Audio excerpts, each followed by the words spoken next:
पंडित जी ने अपने ब्लॉग में गीता ज्ञान से जुड़ी कुछ नई पोस्ट डाली और उन पोस्ट को पढ़कर बहुत सारे मेल्स आए हैं। ज्यादातर में उन्हीं पोस्ट से रिलेटेड डिस्कशंस हैं। बस एक पोस्ट में उस सब्जेक्ट से कुछ हटकर था, इसीलिए पंडित जी ने एक बार फिर उस मेल को पढ़ा ताकि ठीक से समझ सकें कि लिखने वाला क्या कहना चाह रहा था। यह मेल राजीव की तरफ से आया था। उन्होंने अपने इंट्रोडक्शन में लिखा था कि वो किसी बड़ी यूनिवर्सिटी में प्रोफेसर है, साथ ही एक एनजीओ से भी जुड़े हैं जो गरीब महिलाओं के लिए काम करता है। राजीव जी ने पंडित जी को उसी एनजीओ की एक महिला उमा की कहानी लिखकर भेजी और फिर पंडित जी से सवाल पूछा कि गीता में क्या उनके सवाल का भी जवाब मौजूद है। उमा करीब 40 साल की है, एनजीओ की सबसे मेहनती और ऑनेस्ट लेडी है। वो लगभग 10 साल पहले तब इस एनजीओ से जुड़ी जब ये शुरू ही हुआ था। तब से आज तक उन्होंने अपनी मेहनत और लगन के दम से एनजीओ में अपनी एक जगह बना ली है, लेकिन ये उनके लिए इतना आसान नहीं था। हर कदम पर मुश्किल और चैलेंजेस जैसे उनका इंतजार करते रहते हैं। उमा शादीशुदा है, उनके पति भरत कई सालों से बीमार है और ज्यादातर वक्त बिस्तर पर ही रहते हैं। उनके बच्चे भी नहीं है। उमा का बचपन बहुत परेशानियों से भरा रहा। उनके फादर की डेथ तब हो गई थी जब वो सिर्फ 2 साल की थी। उनकी माँ लोगों के घरों में काम करके अपना और उनका पेट भरती थी। किसी तरह बस गुजर बसर चल रही थी। जिन घरों में उमा की माँ काम करती थीं, उन्हीं घरों में से एक की मालकिन ने उससे कहा कि अगर वो चाहे तो वो लोग उमा को गोद ले सकते हैं, क्योंकि उनका अपना कोई बच्चा नहीं था। उमा की माँ को पहले तो ये बात बुरी लगी, लेकिन जब उसने ठंडे दिमाग से सोचा तो उसे लगा कि उसकी बच्ची के लिए शायद यही बेहतर हो। एक गरीब अनपढ़ औरत जिसके पास और कोई सहारा नहीं, उसके साथ रहकर बच्ची का क्या फ्यूचर होगा। यही सोचकर और अपने दिल पर पत्थर रखकर उसने उमा को उन लोगों को दे दिया।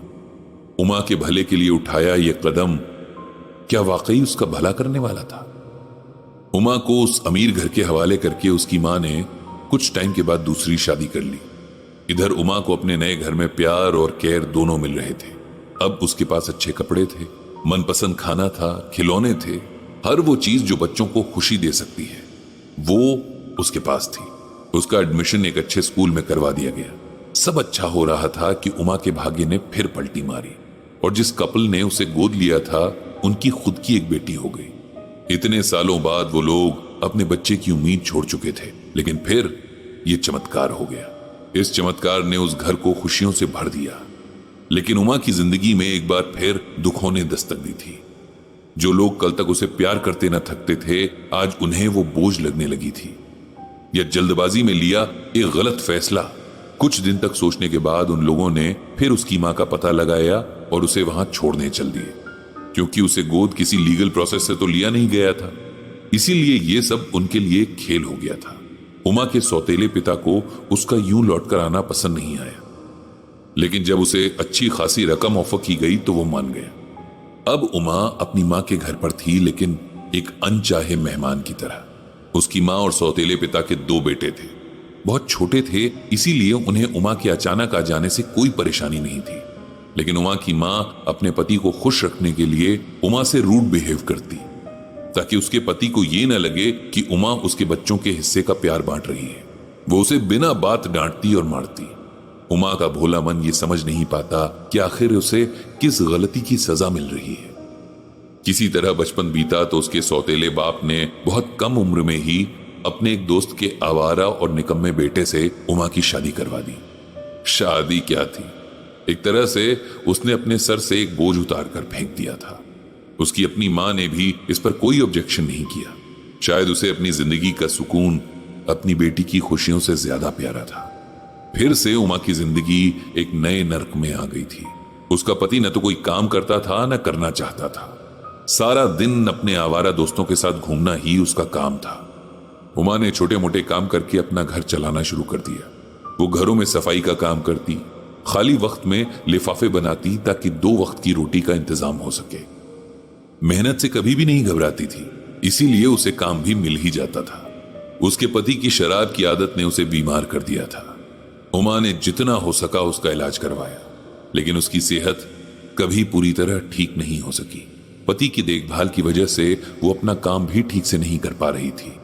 एक टाइम तो ऐसा आया जब उन्हें खाने के लाले पड़ गए थे। उन्हीं दिनों उसे किसी ने हमारे एनजीओ के बारे में बताया, जो गरीब महिलाओं को अलग अलग तरह के कामों की ट्रेनिंग देकर उनके बनाए प्रोडक्ट्स को मार्केट तक पहुंचाता है और इन लेडीज की फाइनेंशियल हेल्प करता है। पिछले 10 साल से उमा हमारे साथ काम कर रही है। मैं उसे देखता हूं तो सोचता हूं कि उसके जैसी ऑनेस्ट ईमानदार लेडी के भाग्य में इतने सारे कष्ट क्यों हैं और क्या कभी इन कष्टों का अंत होगा। कर्मों के फल के बारे में मैं भी जानता हूं, लेकिन मैं ये समझना चाहता हूं कि कोई ये कैसे समझ पाएगा कि अब उसके पिछले जन्मों के कर्मों का इफेक्ट खत्म हो गया है और अब उसे थोड़ी राहत मिलेगी। अगर आप गीता ज्ञान के जरिए मुझे ये समझा सकें तो मुझे बहुत अच्छा लगेगा। पंडित जी ने मेल पढ़ा और राजीव जी के सवाल को समझना चाहा। राजीव जी कर्म फल को तो समझ रहे हैं, लेकिन साथ ही ये भी जानना चाहते हैं कि कर्मों की वैलिडिटी कब तक होती है, कब इंसान अपने किए कर्मों का फल भुगत कर फिर से नए कर्मों के लिए तैयार हो जाता है। अपने गीता ज्ञान के आधार पर पंडित जी ये तो जानते हैं कि हम कभी भी बिना कर्म किए नहीं रह सकते हैं, क्योंकि चाहे हम हाथों से काम ना भी करें तब भी हमारा दिमाग तो हर वक्त काम करता ही रहता है और सोच भी एक कर्म ही है। इसीलिए ऐसा नहीं होता कि हम पहले पुराने कर्मों का हिसाब चुकाएं और फिर नए कर्म करें। ये तो साथ साथ चल रहा होता है। पुराने अकाउंट सेटल करते हुए हम नए अकाउंट बना रहे होते हैं। इसीलिए यह सोचना कि एक बार कष्ट झेलकर हमने पुराने सारे कर्मों का फल भुगत लिया है, ये गलत है। इन कष्टों को झेलने के दौरान भी हमने कई नए कर्म कर लिए हैं जिनका फल भी हमें भुगतना ही होगा। अगर इंसान सच में इन सबसे मुक्त होना चाहता है तब उसे भगवान की शरण में आना चाहिए।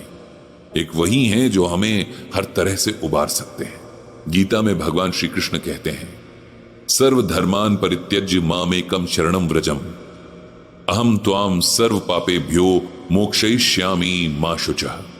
इसका मतलब है कि भगवान श्री कृष्ण अर्जुन से कहते हैं, हे अर्जुन, हर आश्रय को त्याग कर केवल मेरी शरण में आओ, मैं तुम्हें सभी पापों से मुक्ति दिला दूंगा।